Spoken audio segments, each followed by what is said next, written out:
sentry. The senior sentry is on the right, junior sentry is on the left. All signals will be given by the senior sentry. Your post, when not patrolling, is 1 pace to the rear of your beat, direct in front of your sentry box. Do not leave your post or talk to anyone except for duty as a sentry. Your beat will be 7 paces. You will salute at the position of shoulder arms for all officers of the armed forces of rank over the major. Present arms to superior officers and foreign bodies of troops. Present arms to royalty, representatives of royalty, and official dignitaries.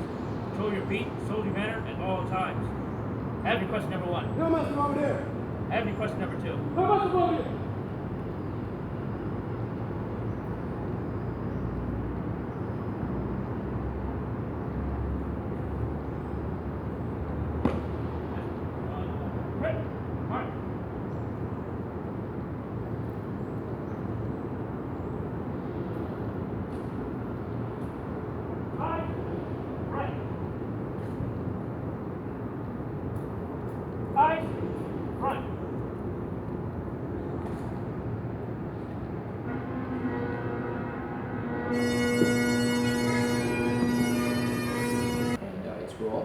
So this is Government House. It's the home of the Lieutenant Governor of Nova Scotia. So they carry out the roles and responsibilities of the Queen here in the province of Nova Scotia. Canada is still part of the British Commonwealth, so the Queen is our head of state. We have a Lieutenant Governor that will carry out her role in the province. So the residence itself is the oldest in Canada. It was built between 1800 and 1805. No, wait till the lady come back? Oh, it's just going to be the introduction and the start. Okay, well, she's going to miss it. I mean, if I do wait, it's going to be the tour's going to be a whole way behind. So. She'll catch up. Okay. Is it the? I can wait if you want. No, it's fine. Okay. I'll tell her about it. I'll point out a few things I usually don't mention on the tour. So when you came in, you would have gone over the gangway. So it was named after the gangway on a ship. So it was to commemorate the close relationship between the Navy and the government, the Crown in Nova Scotia. Another neat feature is on the flagpole up front, there is a flag that will fly for the Lieutenant Governor when they're in residence. So I didn't actually check to see if they're here at the moment, but it's always, when you're on your way out, you can look and it's always up when you're here. Because this is the residence of the Lieutenant Governor, our working residence. I do live here. Yeah, we saw several Navy vessels out at port, so. Oh yeah. Yeah, this is Halifax is also the home of the East Coast Navy for Canada. Yeah. These plaques here list all of the past Lieutenant Governors for Nova Scotia, and actually the current Lieutenant Governor as well. Are they Lieutenant Governors? Are they Canadian citizens? No. Or are they Before it was Canada, the government of Acadia. In the past, they were Governor of Acadia. the British government and all Before it British. was. That changed around the time of the Confederation. And they're all appointed to five-year terms, roughly. And then we have a plaque right there that was a gift from the Queen. It was unveiled by the Queen when she was here in 2010. This is the royal residence in Halifax as well, so it's where royalty is here. She unveiled it to rededicate the building. It's in 4 languages: Gaelic, English, French, and Mi'kmaq as well. And then the sword here is it's a medieval sword, so that was also a gift from the Navy to commemorate the centennial of the Navy, which was in 2010. So over here we have, this is where the Lieutenant Governor portrait will go. We just had a new Lieutenant Governor appointed, Queen Prince Philip, and then Governor General of Canada, David Johnston. Although we actually have a new Governor General now as well. Hello. I'm sorry to make you wait. Oh, of course. So basically, just a brief introduction. This is Government House. It's the residence of the Lieutenant Governor of Nova Scotia, and they carry out the roles and responsibilities of the Queen in the province. So, either wall here we have regimental colours. So these were carried by 2 Nova Scotian regiments that took part in the First World War. So the battle honours as well. So these were very recently restored and put up here in Government House. Also over here, we have the Hollow Street entrance to Government House.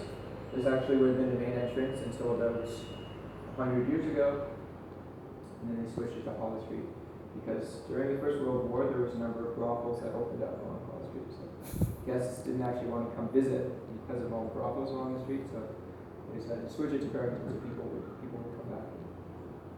But then we have a bell there, so we actually don't know where that came from. It's kind of interesting. There have been people have tried to trace it to the USS Chesapeake, which was a U.S. warship captured in the War of 1812, but we don't have any conclusive evidence, so hard to say for sure. That's funny. Yeah. Wait here. By the way, you're welcome to take pictures throughout the tour. So this is the first room. This is the morning room. So this is the room that the Lieutenant Governor would use for courtesy calls. So one-on-one meetings or small groups of people. They would meet with the Premier in this room, the Premier of Nova Scotia, the visiting ship captains, ambassadors, royalty if they're in. How many days a week is this open for tours? It's open 4 days a week for tours. So we're open Friday through Friday to Monday. Caught the last. The wallpaper. What's that? That's a replica of a Japanese warrior helmet. That was a gift from the Japanese Navy in 2013. And the wallpaper is in China. So that was drawn by hands in China in the 1890s. Wow.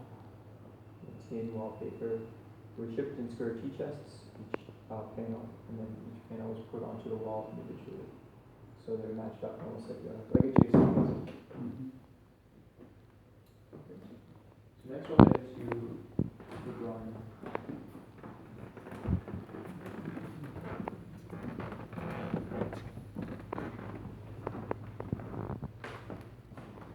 This is the drawing room. So it's called the drawing room because guests would draw into a drawing room before dinner. So this was a room that had many receptions and banquets, smaller receptions and banquets. This has also historically been the most formal room in Government House. And you can still sort of see that today. We don't have all the finest furnishings and furniture in here. Classical paintings, the lovely Persian rug. So it's always been kind of the most formal room. It was in here that the first elected government, or the first responsible government in Nova Scotia met in 1848. Nova Scotia was the first British colony to have responsible government, which meant that the government was, for the first time, responsible to the House of Assembly. So if they were doing things that the House didn't like, they would issue a vote of no confidence, and then there would be an election for a new government. That's still the system we have today. Also, this room played host to the leaders of the G7 nations during the 1995 G7 summit. And the summit itself took place in another building in Halifax, but there was a reception in this room, or several receptions in this room for the leaders. So John Cartier would have been Canada's Prime Minister at the time. Bill Clinton was U.S. President, and leaders of several European nations and Japan as well. So we'll head into the dining room next. So Prince Charles and Camilla, they stayed here in 2014, and King George VI stayed here in 1939, and Queen Elizabeth stayed here in 2010.